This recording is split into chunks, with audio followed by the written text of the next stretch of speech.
감사합니다. 오늘 에베소서에 있는 말씀 너무나 잘 알고 또 한번 여러분들이 한 번쯤은 이 내용을 가지고 좀 한번 들어보고 싶었던 그런 내용인 것 같습니다. 그래서 사실 저도 한 주간 동안 이 말씀을 묵상을 하면서 이 자료, 저 자료, 여러 가지 자료들을 좀 찾아보면서 준비를 했었는데, 그럼에도 불구하고 부족한 점은 있습니다. 그렇지만 함께 이 시간 이 말씀을 좀 생각을 해보았습니다. 사실 여러분, 인류가 시작을 되면서 지금까지 변하지 않고 계속 유지되고 있는 사회 안에서의 제도 중에 하나가 있습니다. 그 제도가 뭐냐면 결혼 제도입니다. 결혼. 남녀가 함께 결혼을 해서 살아가는, 그래서 이 결혼 제도야말로 동서고금을 막론하고 어느 나라든 또 어느 시대든 간에 이 결혼이라는 것은 참 많은 우리에게 생각할 거리를 주는 그런 어떤 제도가 아닌가 생각합니다. 그래서인지는 몰라도 이 결혼이라는 제도가 지금까지 보면 많은 과제들을 안고 있습니다. 해결해야 될 과제들이 참 많은 것 같아요.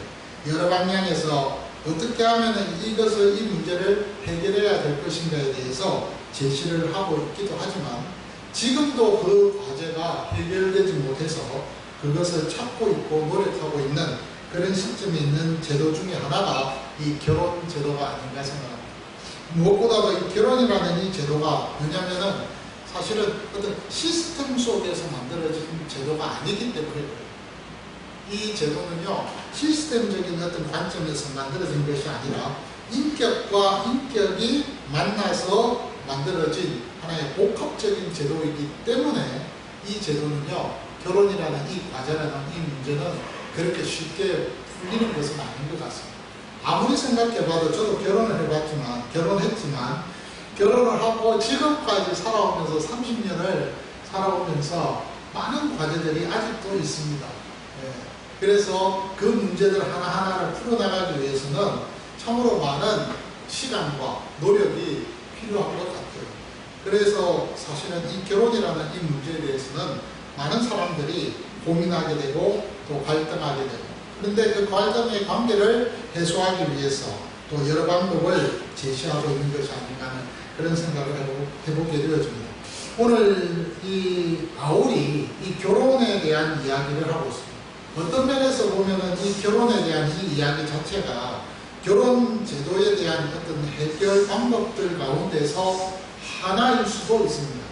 그러나 사실은 바울이 지금 이 결혼 제도를 언급을 하면서 우리에게 오늘 본문에서 이 내용을 다루고 있는 것은 결혼 제도 그 자체를 이야기하기 위해서 이 내용의 말씀을 끄집어낸 것은 아니라는 것입니다.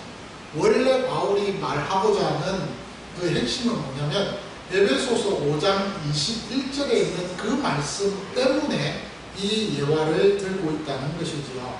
21절에 있는 그 말씀이 뭡니까? 그리스도를 경외함으로 피차 복종하라는 그 내용입니다.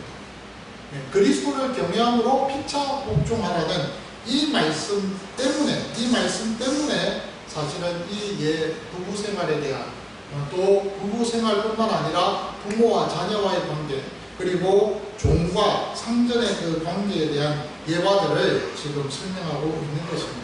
사실 여러분, 지금이야 사회가 복잡하기 때문에 가정에서 또는 어떤 여러 가지 많은 일들이 벌어지는 것에 대해서 우리가 생각을 할 수 있지만, 그 외에도 얼마나 많은 인간관계들이 있습니까? 그죠? 친구 관계도 있고, 학교에서, 그리고 직장 안에서의 어떤 직장 동료들과의 관계도 있고, 상사와 아니면 부하들과의 관계도 있고, 참 다양한 복잡하게 얽혀져 있는 그런 인간관계 속에서 우리가 좀 부딪히는 그런 문제들이 참 많은 것 같아요. 그러다 보니까 그 옛날에 바울이 살고 있었던 이 에베소 교회 당시에 일어나고 있는 이 어떤 인간관계뿐만 아니라 지금의 우리의 복잡한 이런 인간관계는요, 그야말로 우리가 생각하는 데 있어서 그 머리가 진짜 많이 생각할 것들이 많다고 저는 생각이 되어집니다. 그럼에도 불구하고 바울은 딱 3가지만 예를 들었습니다.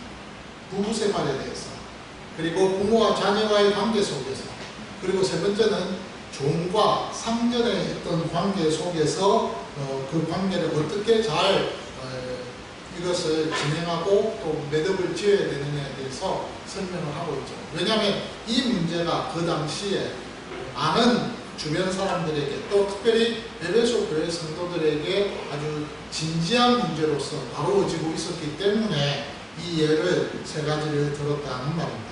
오늘 저는 이 부분에 있어서 좀 생각을 해보려고 하는 것은 피차 서로 복종하라, 그리스도를 경외함으로 피차 복종하라는 이 말씀을 전제로 해서 22절부터 24절까지, 원래는 더 길게 말을 하면 22절부터 33절까지의 말씀입니다.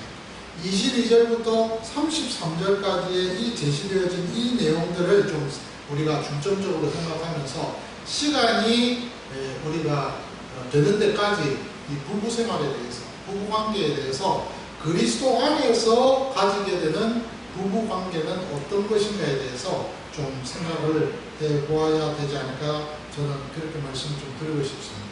단순히 이 내용을 보면은 부부 관계에 대해서 바울은 한마디로 이야기합니다. 복종하라, 이렇게 이야기합니다. 오늘 22절에서 24절까지 말씀을 보면 먼저 아내들에게 들려주는 말입니다. 아내들에게 하는 말이 자기 남편에게 복종하기를 죽게 하듯 하라, 꼭 그렇게 먼저 권면을 명령을 하고 있습니다. 근데 사실은 여러분, 오늘 여기 본문에 나오는 이 복종하라는 이 내용이요, 단순히 무조건 복종하면서 살아가는 그런 내용이냐, 그건 아니에요. 그건 분명히 아닙니다. 그 복종이라는 것이 복종으로 시작해서 복종으로 끝나는 것이 아니라는 거죠. 왜냐하면 이 복종이라는 이 전제 조건이 어디에 있느냐면 21절에 있는 말씀이 전제가 되어져야 된다는 것입니다. 그리스도를 경외하는 것. 그리스도를 경외하는 가운데에서 아내가 남편을 복종해야 됩니다. 그리스도를 경외하면서 아내가 남편의 말을 잘 들어야 된다는 말입니다. 그러니까 무조건 남편의 말을 자꾸 잘 듣는 것은 아니라는 거예요. 그 전제가 그리스도를 경외하는 그 전제 조건이 항상 따라온다는 것이죠. 지난주에 제가 말씀드린 대로 주님을 경외한다, 그리스도를 경외한다라고 했던 이 경외라는 이 말은요, 사실 그 전제가 뭐냐면 믿는 거예요. 믿음 없이는 경외감이 나타나지 않는다는 거죠. 믿음이 전제가 되어야 됩니다. 신뢰감이 있어야 됩니다. 그 신뢰감의 관계 속에 이루어졌을 때 그 상대방에 대해서 존경하게 되고 또한 경외심을 가지게 되어집니다.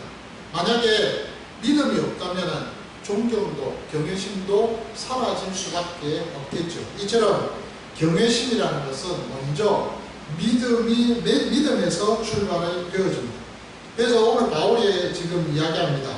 먼저 그리스도인의 그 부부관계에 있어서 가장 먼저 전제되어져야 되는 그 전제가 뭐냐면, 조건이 뭐냐면 바로 믿음이라는 것이죠. 서로 경외심을 가져야 되는데 그 경외심이 뭐냐면 믿음이라는 것에서부터 시작이 되어야 돼요. 아내가 남편을 믿어야 되고요, 남편이 아내를 믿는 그 믿음 속에서 경외라는 이 단어가 적용이 될 수가 있다는 사실입니다.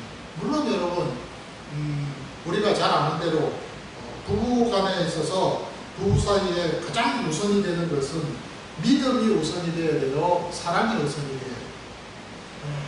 우리가 보통 생각할 때는 사랑이라고 생각합니다. 사랑 없이 어떻게 남녀가 만나서 결혼을 해서 지금까지 살아갈 수가 있겠습니까? 분명히 사랑이 있어야 되겠죠. 그런데 여러분, 사랑이 시작되는 것도 믿음이 있어야 사랑이 시작됩니다. 만약에 그 믿음이 없다면 사랑은요, 자라날 수가 없습니다. 만약에 여러분, 우리가 선남 선녀가 만나서 서로 사랑을 느낄 때 우리가 자주 쓰는 용어가 있습니다. 첫눈에 반한다는 말입니다. 저도 제 아내를 첫눈에 반했거든요. 네, 진짜 첫눈에 반했습니다. 저도 제 아내를 보자마자 첫눈에 반했기 때문에 이런저런 좀 짓궂은 질문도 하고 옆에서 이렇게 괜히 그 아내한테 찝쩍거리기도 했습니다. 그래서 결국 만난 지 20일 만에 결혼을 했죠. 연애 결혼입니다. 예, 연애를 해서 20일만에 결혼했는데 저희 자녀들은 그래요. 엄마에게 그런 말을 한다고 하죠. 아니 어떻게 아빠랑 20일 만에 결혼할 수 있어? 그것도 연애. 그렇게 이야기를 합니다.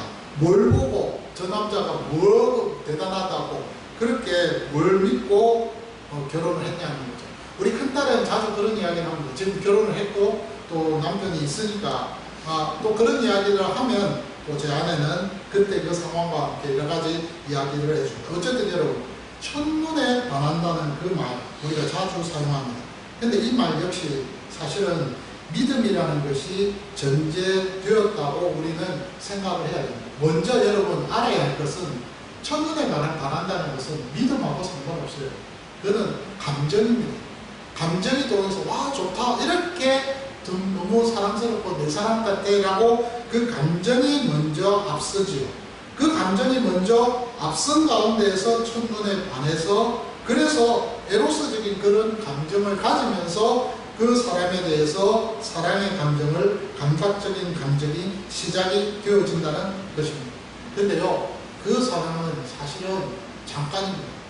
잠깐이에요. 왜냐하면 시간이 흘러가면서 좋은 점도 있고 나쁜 점도 있잖아요. 그 상대방에 대해서 장점과 또한 단점을 발견하면서 아유 저 사람 괜히 내가 만났네 후회하기도 하고 여러 가지 많은 생각들을 여러분 가지게 되시지 않습니까? 그런데 그럴 때에 사랑이 식어가는 거예요. 근데 놀라운 것은 그 사람의 관계는요 인격과 인격의 관계입니다. 인격과 인격의 관계라는 것은요 서로가 서로에 대해서 믿음이 전제가 되어진다는 것이죠.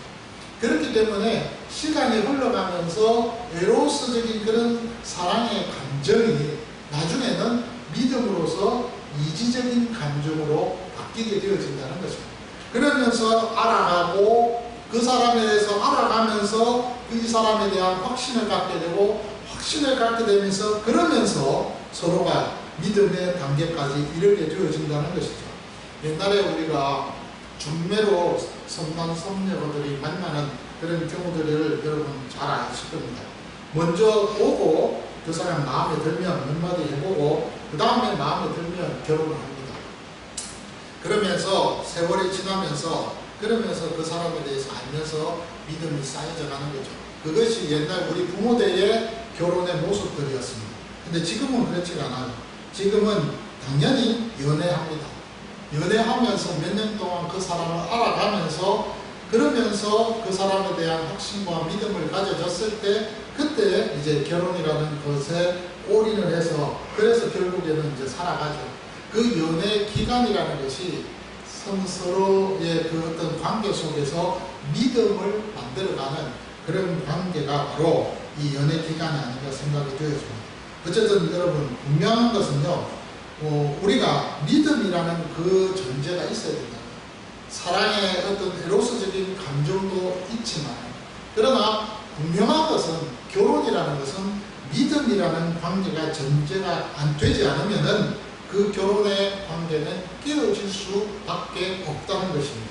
그래서 그 믿음이라는 그 관계 속에서 분명히 시작되어지는데 그 믿음이 어디까지 나아가느냐?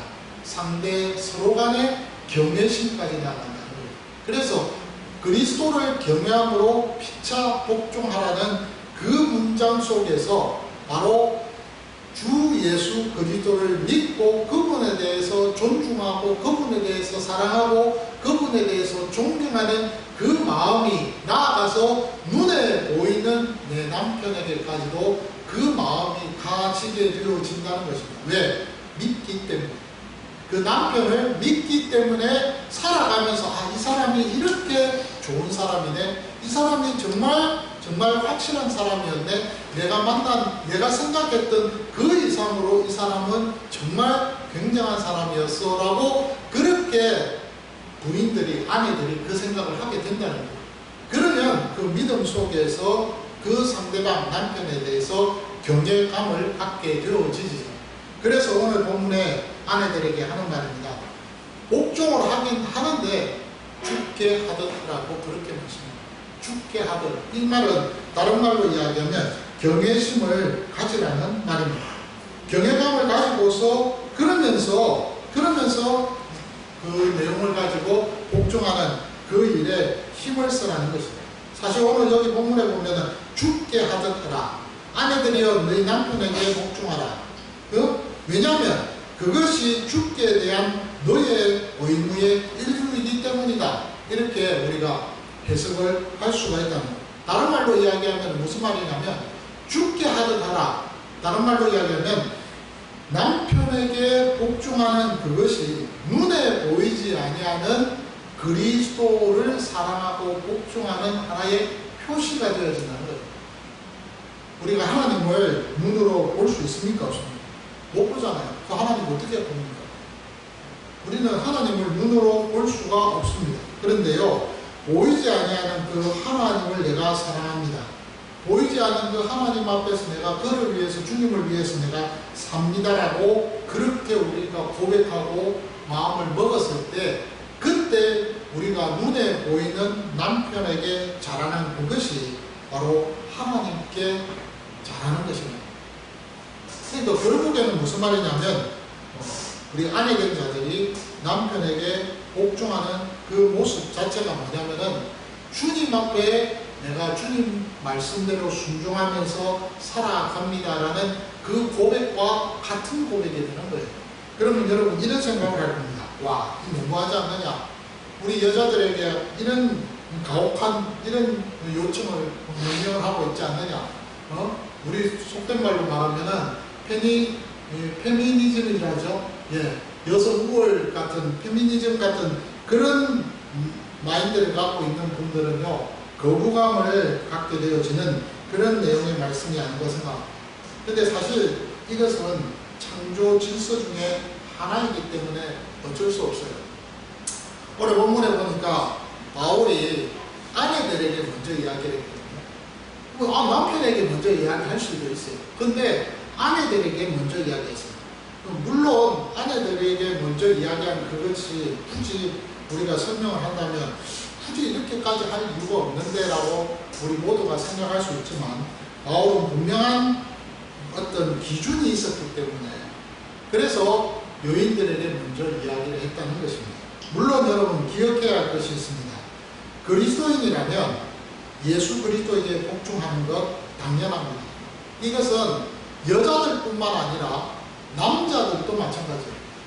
우리가 하나님 앞에서 말씀대로 순종하며 살아가는 그 순종의 그 자세는요, 남녀를 막론하고 모두에게 해당되어지는 말입니다. 그런데 이 그리스도인이 예수 그리스도에게 복종하는 그 복종하고 아내가 남편에게 복종하는 이것이 당연한데, 이것이 절대적인 명령인데, 그럼에도 불구하고 부정할 수 없고 거절할 수 없는 이 명령 속에서 우리가 한 가지 알아야 할 것은 뭐냐면은 남편들과 아내 가운데 아내가 남편을 복종하는 것은 창조의 질서 때문에 어쩔 수가 없더라는 것이죠. 그런데 그 복종을 우리는 종속관계 속에서 무조건 복종한다. 그건 아니에요. 전제가 뭡니까? 경외라는 거예요. 그리스도를 경외해야 돼요. 그러면 그 그리스도를 경외하는 그 부분에 있어서 아내만 그리스도를 경외해야 됩니까? 아니, 남편도 그리스도를 경외하는 조건이 되어져야 됩니다. 다른 말로 이야기하면 함께 부부가 예수 그리스도를 믿는 그런 관계에 있어줘야 된다는 그런 말입니다. 그래서 여러분, 실질적으로 우리가 부부간에 같이 신앙생활하는 것이 참 복중의 복입니다. 어떤 면에서는 짝 믿는 가정들이 참 마음이 아픈 일들도 있지만, 그러나 그분들은 그분들대로 오늘의 이 말씀을 가지고 남편에게 또 아내에게 또 지혜롭게 잘 그 일들을 감당하면서 대처하지 않을까 하는 그런 생각도 해보게 되어집니다. 어쨌든 여러분, 오늘 이 말씀은 창조의 질서에 있어서 아내들에게 먼저 이야기가 바울이 되어지고 있는 사실입니다. 그래서 여러분, 오늘 본문에 보니까 죽게 하듯 하라. 아내들에게 남편을 복종할 때 죽게 하듯 하라. 그렇게 이야기합니다. 그러면 여러분, 복종할 때 어떤 식의 복종이 필요하겠습니까? 그 내용은 우리가 창세기 1장과 2장의 말씀을 보면 그 내용에 대해서 잘 나타나고 있습니다. 창조에 관한 이야기들이죠. 근데 그 내용에서 가만히 보면 하나님께서 제일 먼저 아담을 만드셨어요. 남자를 먼저 만드셨다는 거예요. 참 놀라운 것은요, 세상에 여러 창조를 하는 가운데에서 하나님께서 동물도 창조하시고 식물도 창조하시고 또는 바다의 물고기들도 창조하실 때에 모두가 다 창조될 때 남녀, 암끝과 수끝을 다 쌍쌍이 만들어내셨다는 거예요. 창조하셨다, 굽는 가운데. 근데 유일하게 마지막 날, 여섯째 날에 사람을 창조할 때는요, 하나님이 남자만 창조했어요. 그것에 대해서 여러분 궁금하지 않습니까? 처음부터 남녀를 만들면은 문제가 해결되잖아요. 아무 문제가 없잖아요. 근데 굳이 남자만 창조했어요. 그리고 다른 모든 생물들과 다른 모든 것들은 다 쌍쌍이 창조되어 있어요. 뭐 때문에 그랬을까? 어떤 이유 때문에 그랬을까? 그것은요, 그 남자를 만드는 가운데에서 하나님께서 남자를 통하여서 또한 그 남자를 통하여서 하나님의 필요가 얼마나 필요한가에 대한 그 필요성을 우리들에게 가르쳐 주기 위해서 남자를 만들었다는 거예요. 사실은 여러분, 남자를 만드시고 나서 창세기에 보면 재밌는 표현이 있습니다. 아담이 독취하는 것을 보고 하나님이 별로 안 좋았다. 그래서 하나님께서 그 방법으로, 해결하는 방법으로 어떤 방법을 썼느냐면 돕는 배필을 아담에게 허락해야 되겠다, 만들어줘야 되겠다 라고 그렇게 생각하고 창세기 2장 18절과 20절에 보니까 돕는 배필을 아담을 위해서 만든 것을 보게 됩니다. 그 아담을 위해서 만든 그 돕는 배필, 그 배필이 여자였습니다. 말 그대로 히브리 말로 이브, 하와라는 이름을 가진 여자였어요. 히브리 말로 이브, 하와는요, 여자라는 뜻입니다. 아담이라는 것은 사람, 남자라는 뜻이죠. 어쨌든 창세기 창조 내용에 보면 남자와 여자의 관계 속에서 그 관계를 설명을 할 때 돕는 배필이라는 단어를 쓰고 있습니다. 원어적으로 볼 때 이 돕는 배필이라고 할 때 이 배필이라는 단어하고 돕는이라는 이 단어가 좀 달라요. 이 돕는다라는 것은 뭐냐면 말 그대로 부족한 것을 채워주는 것을 돕는 거라고 생각합니다. 그렇게 단어를 사용하고 있어요. 배필이라고 되어 있는데 이 배필이라는 것은 뭐냐면은 옆에서 함께 있는 사람이에요. 다른 말로 이야기하면 서로 상대방이 마주보고 서 있는 그 관계가 배필이라는 단어를 사용하고 있어요. 그러니까 남녀가 종속 관계가 아니라는 거예요. 서로 대등 관계 속에서 서로의 부족을 채워주는 관계가 바로 이 돕는 배필이라는 의미를 갖고 있다는 거예요. 그러니까 남자가 여자의 일을 못하는 그 역할 부분에 있어서 기능적인 부분에 있어서 못할 때 그때 여인이 그것을 챙겨줍니다. 또 여인이 또 어떤 역할이나 기능을 못할 때 남자가 그 역할과 기능을 채워주는 것, 그것이 돕는 배필이라는 거예요.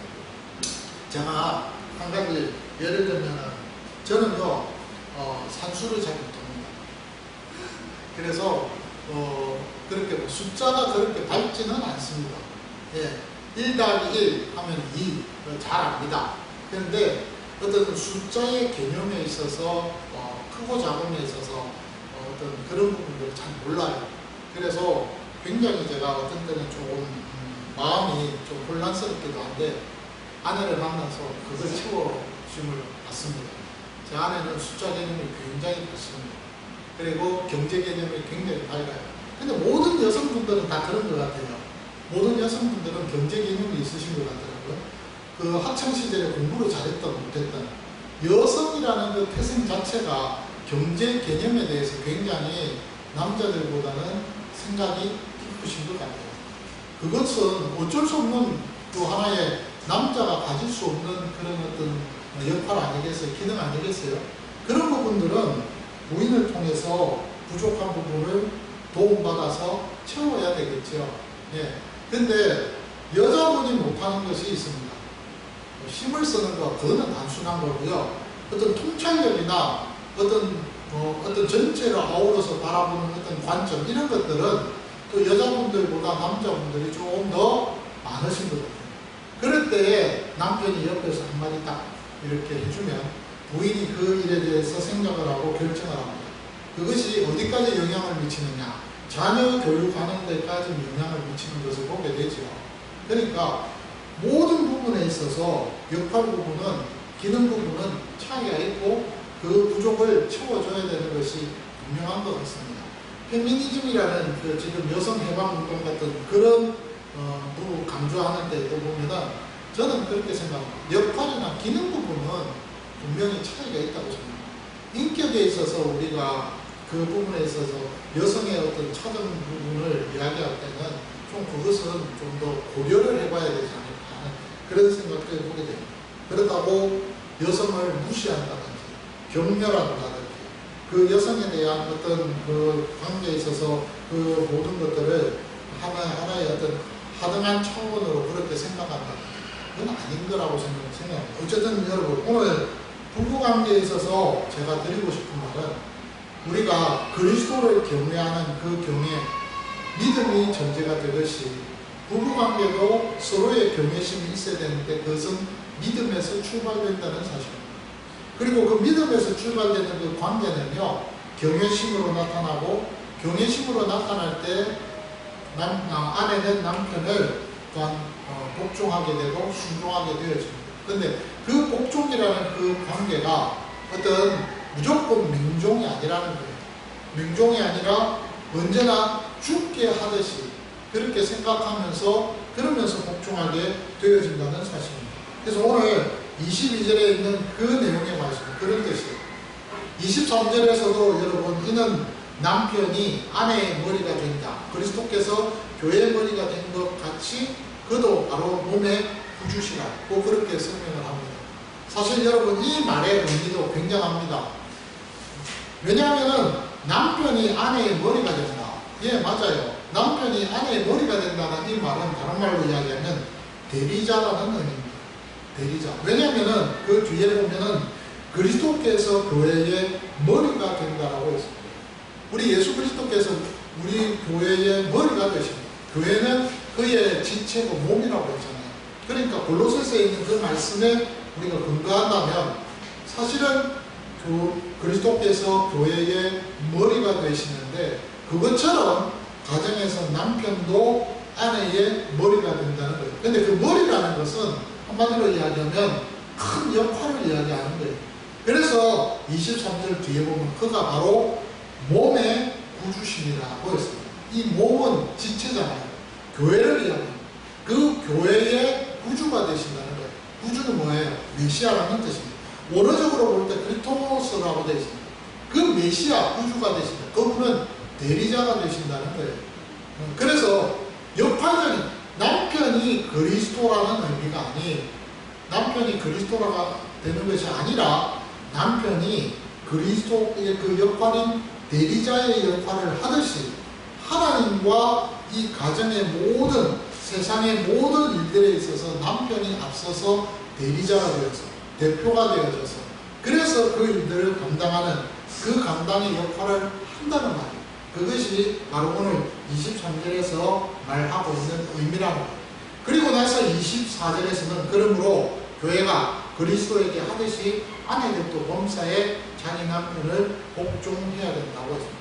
모든 일에 있어서 남편이 하는 그 말에 대해서 순종을 해야 된다는 그런 말이죠. 그럼에도 불구하고 그 전제는 그리스도를 경외하는 그 전제가 필요하다는 사실입니다. 오늘 우리가 짧은 시간이지만 그리스도 안에 있는 부부에 있어서 아내들이 해야 할 그 역할이 또 그 아내들이 마음을 가져야 될 그 내용이 무엇인가에 대해서 좀 생각을 했습니다. 사실 22절에서 24절까지 그 내용 전체를 우리가 세세하게 살펴보려고 하면 시간이 없겠죠. 그러나 이 내용 하나하나를 여러분들이 조금 제가 드렸던 그 내용을 생각을 하면서 아내된 자들이 남편을 잘 섬겨나가야 되지 않을까 싶습니다. 그리고 문제가 있었던 것은 에베소 교회가 어떤 일이 있었느냐면요. 에베소 교회 안에 이 가정에 이교도 가정이 참 많았습니다. 남편도 우상을 섬기고 아내도 우상을 섬기고, 그런데 어느 날 갑자기 이 남편과 아내가 우상을 섬기다가 아내가 먼저 예수를 만납니다. 그래서 복음을 듣고 예수를 믿게 됐어요. 그러니까 이 부인이 이 복음을 듣는 가운데서 개벽천지가 일어나요. 무슨 이런 진리가 있느냐, 무슨 이렇게 좋은 내용의 말씀이 있느냐. 그 당시에는 아내들은요, 그 가정에 뭡니까? 소유물입니다. 당시에 고대 근동의 여인들의 위치는 소유물과 같았어요. 그래서 여러분 십계명에 보면 내 아내를 탐내지 말라는 표현이 있어요. 그것을 재물하고 동등하게 비추고 있는 것을 봅니다. 그러니까 결국은 뭐냐면 결혼한 부인이라도 다른 남자가 탐해서 그 여인을 데려갈 수 있는 재산같이 그렇게 여기는 그런 개념을 갖고 있었다는 거예요.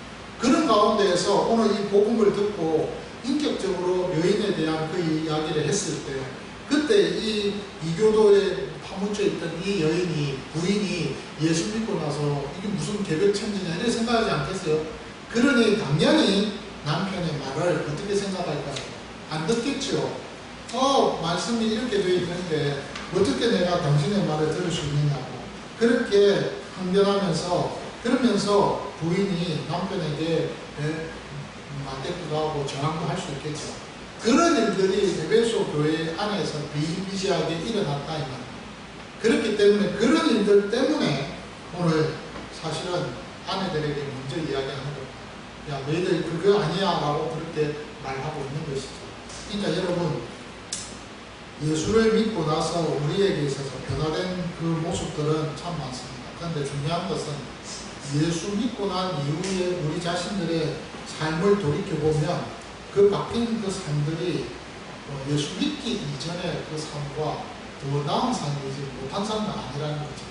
그러니까 우리 모두가 이 삶에 대한 내용들을 좀 생각을 하면서 우리가 부부 생활에 있어서, 부부 관계에 있어서, 가정 안에서 부부들의 그 역할들을 잘 감당해서 그리스도 안에 있는 그 부부가 복된 부부로서 아름다운 부부로 건강한 가정을 이루나가는데 우리 모두가 그 일을 잘 감당하는 은혜를 있기를 주의 이름으로 축원합니다. 감사합니다.